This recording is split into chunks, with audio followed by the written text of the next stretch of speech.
But now let's get to a team, the New Orleans Saints, and they're going to go marching in to this upcoming NFL draft with prime positioning with 2 picks here in round number 1. One of the latest mock drafts that we've thrown together here at Pro Football Network, considering the updated stock here. We look at positions of need here for this New Orleans Saints team, and you can make the argument about the offensive line. You can make the argument about wide receiver. Hey, what about quarterback? But here in this mock draft here at round 1, pick number 16, they select USC wide receiver Drake London. What type of fit might he have in this offense alongside a guy like Michael Thomas and even Marquez Callaway? Would he be a Z option? Do you see him being that X? It's hard to imagine, especially with Michael Thomas coming back. But then again, that's a big question. His health the last couple of years has always been a concern. Is this a move that moves the needle for them inside that NFC South division? Yeah, I love Drake London. He's a very fun prospect. Real quick, circling back to the Steelers, because I see a question in there about if they would trade up. Me personally, I don't see that. As you said, it's not in their DNA. I think the big thing to look at, too, is signing Mitch Trubisky. I think that kind of gives them that flexibility where they don't have to trade up, and I think that's why they did that, so they're not forced in the corner. They can do what they want kind of at their own pace. So that's what I see. Maybe they could if they really like a guy, but in this class, I don't think that's likely. But moving back to the Saints, because you talk about them, maybe a team that could potentially package those first-round picks for a QB if they really wanted to. That was one of the key takeaways from that initial trade. But in this mock, what I have them doing is rolling with Jameis Winston because, again, he's at least a guy that you have familiarity with, a guy who was playing decently well before he got injured. I think the big knock on him throughout his career is that he's been a little too volatile. And I think last year you could argue he's a little too reserved at times, right? So kind of overcorrect.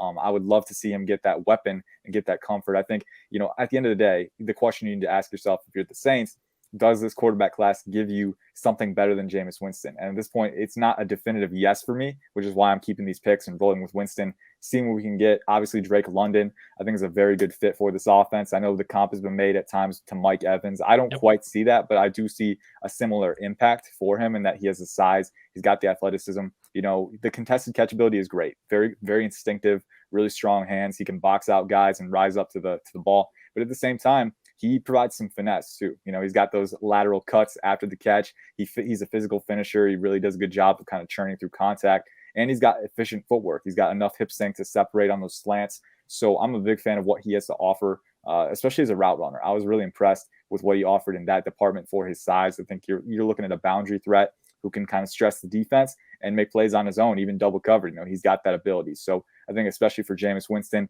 this is a player that is very valuable in that he can kind of open him up a little bit more and maybe glean more of that playmaking ability out of him and find that healthy balance where you're not too reserved, but you're not too volatile either because you have a guy who can make those plays. One of the big things for me with Drake London, I feel like I see this conversation get brought up all the freaking time, is that he's a contested catch guy. He is so much more than that. Like, that's an easy way to tell me you haven't actually watched the film on him. Because, like, if you look in the first 2 years, like, despite how big he is, like 6'3", 220 pounds, he lined up in the slot 96% of the time in his first years, then flipped 85% on the perimeter in 2021 after you saw Michael Pittman Jr. and Amon-Ra St. Brown both get drafted. Like, last year alone, he had a 38% target share, 88 receptions, nearly 1,100 yards and 7 touchdowns. That's not what a contested catch guy's stat line looks like. Like, he is much more nuanced than that. He actually ended up passing Treylon Burks to be our number 1 wide receiver in this class. Like, I'm a big fan of him. Like, and he did all that in a short season. Because remember, he did have that ankle injury and ended up being named the Pac-12 Offensive Player of the Year. Like, you're getting an incredible guy at a position they really absolutely need that.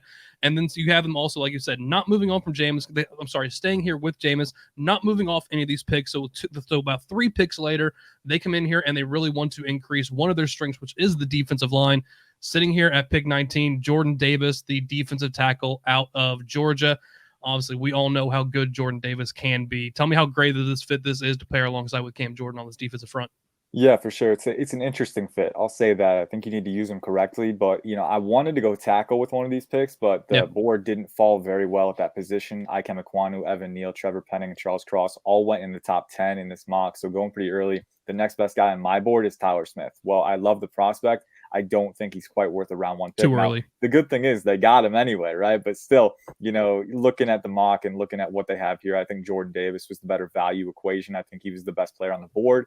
And, I think the interesting thing about him and his impact on this defense is that for Dennis Allen, he can make you that much more multiple. Having a guy who can come in there at zero tech, 2-gap, hold those double teams and free up guys like Cam Jordan, David Onyemata to make plays, even Peyton Turner as well. the benefit of this defensive line, you look at those guys like Jordan and Turner, is their versatility, their alignment versatility. Yeah, they're edge guys, but they can move around. And if you have Jordan Davis in there, rotate him inside the 3-tech or 5-tech, that big edge, there's a lot of different combinations that you can use in run defense with those bare fronts. No one's getting by Jordan Davis. You know that. No. And then in those tight fronts as well. I mean, he's very good at occupying blocks and allowing 3-techs those one-on-one opportunities. So for Jordan Davis, it's all about the trickle down, the percolating effect that he can have to the rest of the defensive front. But at the same time, this guy tested with the second highest RAS all time behind Calvin Johnson. I mean, that 4.78 40 at 6'6", 341, broad jump over 10 feet, 32-inch vert. This guy is a freak, right? So, you can't tell me that I can't eventually develop this guy into a pass rusher, an independent disruptor on his own. So early on can be a great two-gapper, a great block occupier. And over time, I think he could be a playmaker in his own right. And, alongside other playmakers as well. That's a dangerous equation. So I love the versatility, the flexibility that he provides here. And I think that's kind of what provides the value. And you mentioned too, in round 2, pick 49, we touched on the fact that they were able to get Tyler Smith there to help solidify the loss of Teron Armstead to the Miami Dolphins in NFL free agency. But let's focus on round 3, pick number 98 here. They went with tight end to an Iowa State tight end, Charlie Kolar. Interesting move here because they still have Adam Troutman. They still have Nick Vannett. Why was this a move that they needed to make here? Not to mention that they still plan to utilize Taysom Hill at tight end. Yeah, I think for me, it was what Charlie Kolar does well, and that's being that seam, that red zone threat. I mean, that's one thing. I don't think Taysom Hill is that overwhelming size guy. Adam Troutman hasn't proven himself to be that guy. Even Nick Vannett hasn't done that. So I think Charlie Kolar, I didn't love the tape, to be honest with you. I didn't think he played quite up to the athleticism that he tested with. But I do think there's one thing that he does very well, and that's contested catches. I mean, this guy has a outrageous wingspan. I mean, you look at how long his arms are. It's insane. He can, just by using his frame alone, can box out defensive backs, can reach above his frame, and can get the balls that most defensive backs can't. So it's one of those things where, having that size, that instinct at the catch point, that body control, that ball tracking ability, all that is there for him. And I think getting him in that tight end rotation and letting him be that playmaker, especially with a guy like Jameis Winston, if you have these guys who can capitalize on the risks that you give them, throwing into contested situations occasionally, guys like Drake London and Charlie Kolar. If you have that, you can convert on that. That can unlock a little bit more of that Jameis Winston gunslinger mentality that we were so used to seeing. We didn't see it last year. So I think having the right personnel to get that out of him and maximize it is really key. So I think that was what my thought process behind getting Kolar is that, he's not that all-around tight end. He's not going to make a ton of guys miss after the catch. He's not going to be a supernatural separator, but get him in the seam, get him in space in that red zone, and he has the pure size to convert on the chances that Jameis Winston gives him. So that was kind of what went into that. I love the fit in that respect. Again, not my favorite tight end in the class, but I think provides value here for Jameis Winston. Yeah, and looking at the rest of this 7-round mock draft, the New Orleans Saints, you've got them going in round 4, pick 120, with running back out of Cincinnati, Jerome Ford. Then in round 5, pick 161 with UCLA Kyle Phillips. Really getting two of the more underrated players at their position, which I both could really surprise a lot of New Orleans Saints fans when they see them get out there on the field. And then in round 6, pick 194, adding Duke quarterback Leonard Johnson to kind of add a little more depth to that perimeter. Yeah, for sure. And I think Kyle Phillips is especially underrated in that. I mean, he's a longer Hunter Renfrow. Exactly. Like he's twitchy, he's so sudden with his route running. I love the, the technician element that he provides to it. We saw him at the Shrine Bowl. He was, using those head fakes, using that deception, and so crisp with it too, so fast in how he employs it. So I love that. Yeah, Cody's got it down. He's got that lateral mobility, right? Exactly. So I love that about Kyle Phillips. I think, put him in the slot and he can be a very dependable guy. And if you have guys like Drake London, Marquez Callaway, Michael Thomas spreading the field for him, that middle of the field is wide open for him to just do what he wants to those poor slot defenders. Phillips has some of the best hands of this entire class also. Yeah. He's very dependable. I love that about him.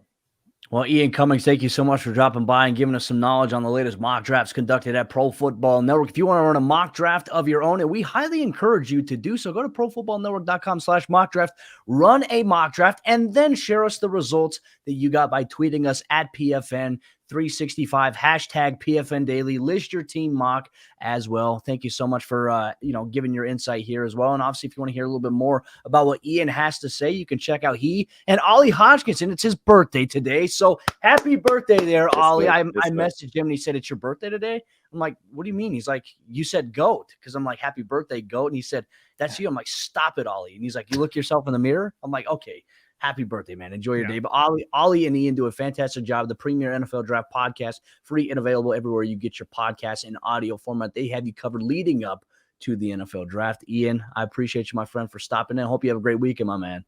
Yes, sir. You guys too. Appreciate you.